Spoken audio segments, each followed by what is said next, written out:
আসসালামু আলাইকুম। ৪৪তম বিসিএসের পুনরায় রেজাল্ট, নন ক্যাডার বিধি ২৩ সংশোধন, এগুলো নিয়ে অনেক ঝামেলা চলতেছে এবং এগুলোর ফাইল অনেক হারিয়েও ফেলেছে। আছে মাহবুব কবির মিলন স্যারও বলছে একদিন যে ফাইল হারিয়ে ফেলছে, নতুন করে আর দেন।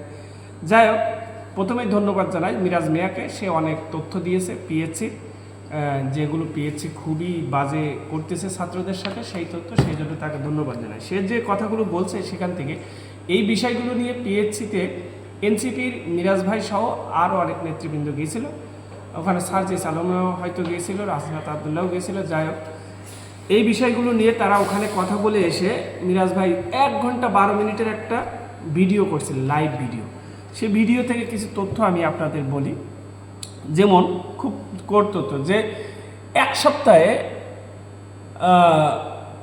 প্রাইমারি যে প্রধান শিক্ষক এর সার্কুলার, 1 সপ্তাহে সেই সার্কুলার বিধি বা নিয়োগ বিধি যেটাই বলেন সেটা পাশ করছে, অথচ নন ক্যাডার বিধি 23 4 মাস ধরে পড়ে আছে, ফাইল পাশ করতেছে না। উনি আরও বলছেন যে 1500 নাম্বারের পরীক্ষা দিয়ে একজন ছেলে নন ক্যাডার পাবে না, এটা আসলেই দুঃখজনক। অথচ 200 নম্বরের পরীক্ষা দিয়ে বা 100 নম্বরের পরীক্ষা দিয়ে সে চাকরি পেয়ে যাচ্ছে, তাহলে নন ক্যাডার থেকে নিলে কী অসুবিধা? ভেরি গুড করছেন। এবং সে একদম ডাইরেক্ট বলছে আসলে কি হয় যে না, ওই নিয়োগ বাণিজ্য করে, এটা করে, ওটা করে। বিকে মাইন্ডেড যে মিরাজ ভাই এনসিপি নেতৃবৃন্দ, মিরাজ ভাই সহ এনসিপি অন্যান্য নেতৃবৃন্দ পিএসসি থেকে এসে এই কথাগুলো বলছে, তার মানে তারা এগুলো শুনে আসছে বা প্রমাণ পেয়েছে, মাইন্ডেড যে এইগুলো ঘটে ওখানে। আরেকটা কথা বলছে যে 43তম বিসিএসে পরীক্ষার খাতা না দেখেই নাম্বার দিয়েছে, সে ক্যাডারও হয়ে গেছে। তার মানে এখানে একটা বড় ধরনের বিশৃঙ্খলা হয়েছে বা অনিয়ম হয়েছে। তো এই জায়গায় তো মিরাজ ভাইয়ের উচিত ছিল যে 43তম বিসিএস বাতিল করা, কিন্তু সেটা তারা করেনি। অথবা হয়তো বা তাদের বয়স কম, সৎ সাহস পায়নি। হ্যাঁ, আর একটা কথা এখানে আমি উল্লেখ করে রাখি যে আমি আমার মোবাইলটা নিয়ে চলে গেছে, আপনারা ডেইলি স্টারের উপরে সার্চ দিলে পাবেন যে 24তম বিসিএস বাতিল হয়েছিল। ওখানে ডেইলি স্টারের নিউজেই লেখা আছে যে ওই বিসিএস বাতিল হয়েছিল যে সন্দেহ, প্রশ্ন ফাঁস হয়েছে, পিএসসি সেই সন্দেহে বাতিল করছিল।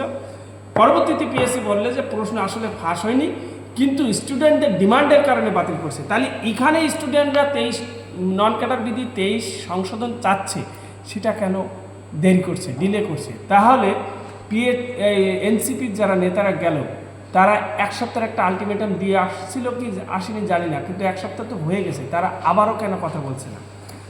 এখন আমার তো উচিত ছিল যে এই 43তম বিসিএসে যে খাতা না দেখেও ক্যাডার হয়েছে, এই ইস্যু নিয়ে তো 43, 44, 45 বিসিএসে বাতিল করা উচিত। এটা নিয়ে তো সবার সোচ্চার হওয়া উচিত, কারণ 44-এ এমন ঘটেনি, তার কি প্রমাণ?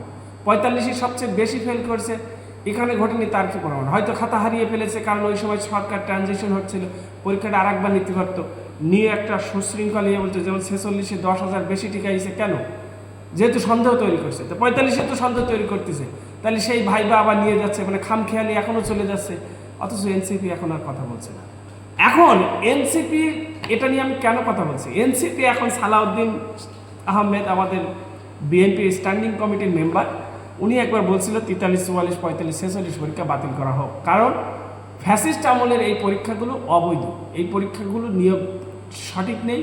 ওরা যে পরিমাণ দুর্নীতি করছে, এখানে ওরা দুর্নীতি করেই ক্যাডার নিয়ে আসছে। তো 44-এ রেজাল্ট দেওয়ার আগে অনেক ছেলেমেয়েরা বলছিল যে নির্দিষ্ট দলের লোক ঢুকবে, তারা অনেকে ইন্ডিকেট করছিল বিএনপি। তাই কি হয়েছে? রিপিট ক্যাডার হয়েছে। তাহলে বিএনপি এখানে ইন্টারফেয়ার করেনি, এ বিষয়ে ক্লিয়ার। এবং সালাউদ্দিন আহমেদ 43 থেকে 46 যে বাতিল করতে বললো, পিএসসি কিন্তু সে কথা শুনেনি। তাহলে পিএসসির কথা সালাউদ্দিন আহমেদের কথা, পিএসসি সালাউদ্দিন আহমেদের কথা শুনতেছে না।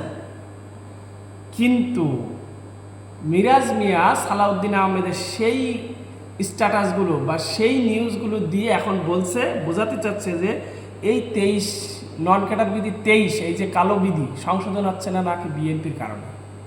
তারপরে 44-এ পদ বৃদ্ধি পাচ্ছে না নাকি বিএনপির কারণে। তারপরে 44-এর যে নন ক্যাডার, এগুলো নাকি যা যা আছে সমস্যা, যা আফটারঅল কথা হচ্ছে, এগুলো নাকি বিএনপির কারণে হচ্ছে না। তা বিএনপিতে চেয়েছিল 43 বাতিল করতে, 44 বাতিল করতে, 45 বাতিল করতে, তাহলে বিএনপির কথা কেন শুনলো না? তাহলে বিএনপি এই কথা শুনতেছে, ওটা শুনবে না। আপনাদের কথা হচ্ছে এটা, ইটস ওকে। আমি আবারও প্রমাণ দিচ্ছি, জুলাই সনদে বিএনপি নোট অফ ডিসেন্ট দিয়েছে, সেগুলো বাদ দিয়ে প্রকাশ করছে, তাহলে বিএনপি সে কথা সরকার শুনবে না কেন? আর প্রিয় সংশোধনে বিএনপি বিরোধিতা করেছিল, সেটাও সংশোধন করছে বিএনপি বিরোধিতার সত্ত্বেও, তাহলে সেটা শুনলো না, এটা শুনলো নাকি? আপনাদের ভিতরে পিএসসির একটা নেগোসিয়েশন হয়েছে, যার কারণে আপনারা ছাত্রদেরকে ধাপ্পাবাজি দিয়ে বিএনপির ঘাড়ে দোষ দিয়ে নিজেরা ভালো শাস্তি চাচ্ছেন। আর যদি সেটা না শাস্তি চান, তাহলে আপনারা যেহেতু পিএসসিতে গিয়েছিলেন, আপনারা যেহেতু ছাত্রদের দায়িত্ব দিয়েছিলেন, আপনারা যেহেতু ছাত্রদের আশা ভরসা দিয়েছিলেন, আপনারা 1 সপ্তাহের মধ্যে নন ক্যাডার বিধি 23 বাতিল করে বা সংশোধন করে ছাত্রদের যেটা ভালো হয়, ছাত্রদের পক্ষে যে বিধি হয় সেই বিধি করে দেন, এবং 44-এর যে 870টি অধিযাচিত পদ সেটা নিয়ে আন্দোলন করেন, এবং 43 যে খাতা না দেখেও নাম্বার দিয়েছে ওই পরীক্ষা টোটালি বাতিল করা উচিত, 24তম বিসিএসের মতন। এটাই এ পর্যন্ত আজকে।